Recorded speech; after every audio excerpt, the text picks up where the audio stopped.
Hello there, I'll be your host Jonathan. Thanks for joining us here at the Groomsman channel.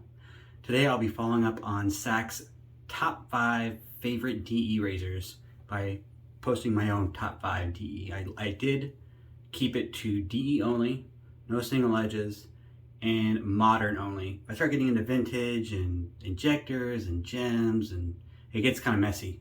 So maybe I'll do, top 5 injectors at another point or top 5 gems, but today I'm keeping it top 5 modern DE razors only. So starting at number 5, Timeless 0.95. This is the scalloped edge, but I think that's mostly just for look. It doesn't affect the shave in any way having the scalloped edge versus the straight bar. They do have an open comb, which is shaped pretty similarly, but in between these, it's cut open as the open comb. It's a pretty cool open comb design, but I like the scallop bar, or the safety bar is the same as well for 0.95 Timeless. I think you can't really argue with the looks on that razor. Like, the handles are great. They have like several different handle designs. I have the 0.65 as well on the pineapple one. That one's okay, but I really like this barber handle. The razor itself is gloriously machined. They do an excellent job over there. I like the 9.5, I like the 6.8, slightly less efficient. I like the bronze point. I can't remember where the bronze is. It doesn't matter. I like the bronze open comb as well.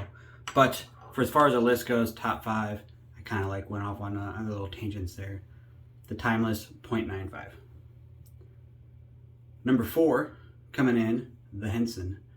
This is the Henson Aggressive. It's what they call it on their website. It's got a +++ on the base plate. I know some people started calling it the Henson +++ because they don't like the nomenclature calling it the aggressive version, because it's not really aggressive in any way. There's very minimal blade feel, but it is quite efficient, which is why I like the Henson very much. Very minimal blade feel, but still very efficient. Works really well with the feather, works really well with any blade it works really well in, but I tried it with the feather, it works great. I tried it with the Schick DE blades that I prefer, works fantastic. Very smooth, very efficient. This is the aluminum one. It was a limited release only in the aggressive option for aluminum currently, and usually they only have the aggressive version in titanium, unfortunately. Hopefully they do another re-release at some point in the aluminum. It's a great razor. I think a lot of people wanted it, and a bunch got it on the limited release, but it wasn't advertised very aggressively or really at all. It was kind of a word of mouth thing where they had a small, 2 or 3 week window. But it would be cool to see it re-released. I would like to see the new design features that they put into the new Henson model, where they have the corners cut out for the lather channels and rinsing, and so it's easier to get the blade edge right up for lining up goatees and stuff. I think that'd be awesome. But Henson for number 4. Number 3, Razorock Lupo.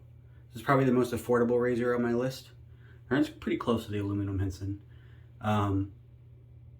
This one is the 0.95 safety bar and the 0.72 open comb. The open comb is okay. I actually prefer the 0.95 safety bar. It's a little bit more efficient, which is what I like. Not too heavy on the blade feel though, but very, very efficient. Easy to cut yourself with if you're not paying attention, but super efficient, super smooth shave. I mean, it's in the price range too. It's really hard to beat. I'll probably trade this one or sell this one off and then get just the regular 0.95, because I don't ever use this side, the open comb 0.72. But I really like the Lupo. Is awesome. I have the 0.72 as well. It works really, really well, and it's a really great price.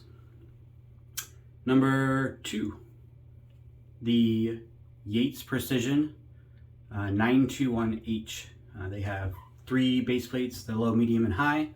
This is the high. Actually, I think they have an extra high as well, an EH. I haven't tried that one. I don't have the Yates handle. This is on an Edwin Jagger stainless steel handle. It just fits well. Not all handles work with it because of the channels on the bottom. So that is a bit of a minus, I guess, on that razor, because you can't swap out handles to whatever handle you like. There's only, I think, 3 handles, and of all my razors, only 3 handles fit in between that channel there. This is one of them, and it looks pretty slick. But as far as the razor itself is used, or the usage of the razor, it's super efficient, very smooth. The head only was pretty affordable. I know he's got options out now where you can do build a razor and pick your base plate design. You can do personalized etching on the top cap. It's pretty cool. I was thinking about doing that at some point in the near future, far future, we'll see. But yeah, the Yates Precision H plate, outstanding razor. Number one, no surprise I don't think. I talk about it often on the channel, the Rex Ambassador.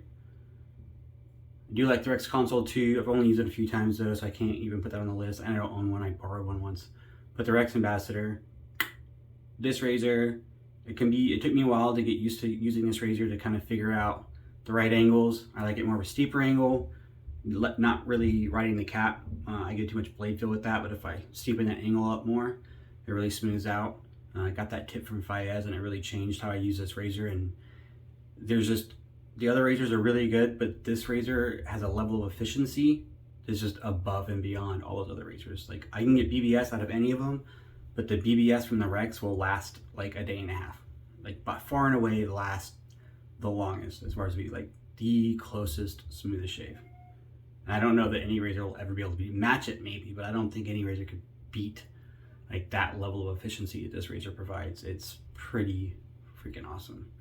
They are expensive. I've had this one for a while. They recently had a price change. They increased, I think it's $295 brand new for a Rex Ambassador. If you're lucky, you can find one on the Scratch and Dent page. I think they're around 50% off. Don't quote me on that. But I think we're in that price range for the Scratch and Dent if they're available, and they're not very often, but sometimes people will return them for whatever reason and you might find one on there. I bought a stand off the Scratch and Dent site for 50% off. It was a pretty good deal. They show up on the buy sell trade pages too. They're pretty nice. But I highly recommend the Rex Ambassador. I know there's a lot of mixed feelings about it. Some people have too much, say it has too much blade exposure for them. I don't use it on 6.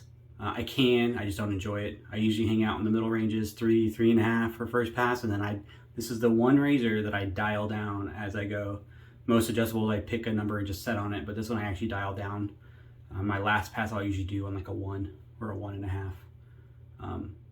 But it's awesome. Can't talk highly enough about the Rex Ambassador. The knurling is tip top. The machining is tip top. Everything about this razor is class. But that's my top 5. Let me know what you think. What are your top 5? Is there something that I haven't tried yet you think I should that might knock one of my top 5 out? I'd be very interested in hearing about that. But in any case, thanks for joining us here at the Groomsman, and hope you tune in next time.